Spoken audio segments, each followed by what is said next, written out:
Great Winter Spirit by Nickollo Winters. As I walked through the snow-covered road, a sadness seemed present throughout the chatter amongst different groups,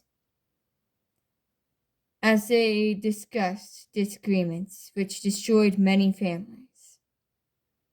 My family was one of those families, but I am rather happy to not be a part of that household anymore.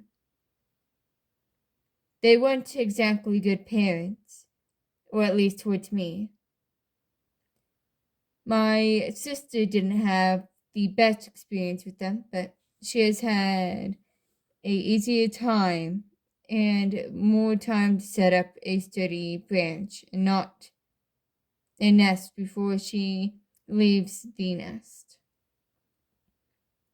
While deep in thought, I walked straight into a pool, making me fall backwards to see a group of people stare to start dancing, and joyful music start to play, with my boyfriend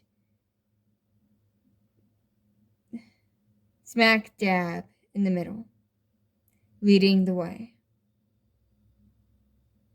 Dazeil, I literally told you not to make a scene. I laughed under my breath as I stood up and dusted off my solid black outfit, which was a big contrast to Dazeil, which was silver with black details and red lining. His silver-framed glasses stayed in place, and his long silver hair followed his movements elegantly as he span in circles of people. I walked up to the group before seeing a cheeky smile from Dazeil before he grabbed me. There you are, darling. Why don't you join us? I don't think that's a good idea.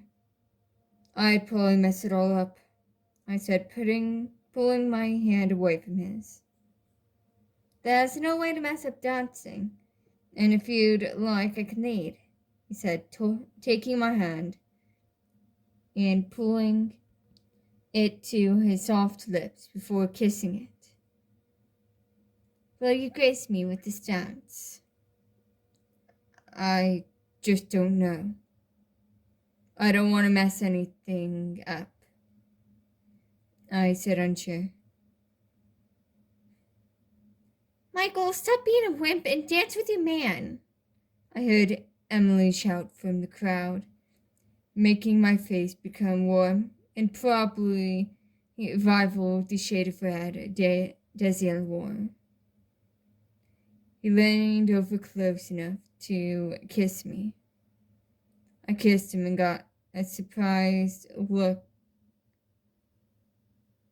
from him before he let out a soft laugh and pulled me into the crowd that was dancing. I danced with him, barely noticing how stiff I am till he spoke.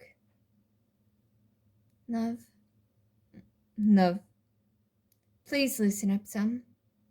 It doesn't have to be perfect. Oh, I'm sorry, Dazeil. I'm not used to this dancing stuff, I laughed nervously. We continued to dance, and I let myself follow Dazeil's lead. Eyes seemed focused on us as we went in fluent and elegant circles. His gentle eyes gleamed beautifully in sunlight, and his smile was perfect, like freshly laid snow under the reflections of the moonlight. Not many things were certain, but there was one thing I knew. No matter what the future looked like, I wanted it to be with him. I love you, Michael, he said, before placing a kiss on my lips. Before we danced the rest of the night away.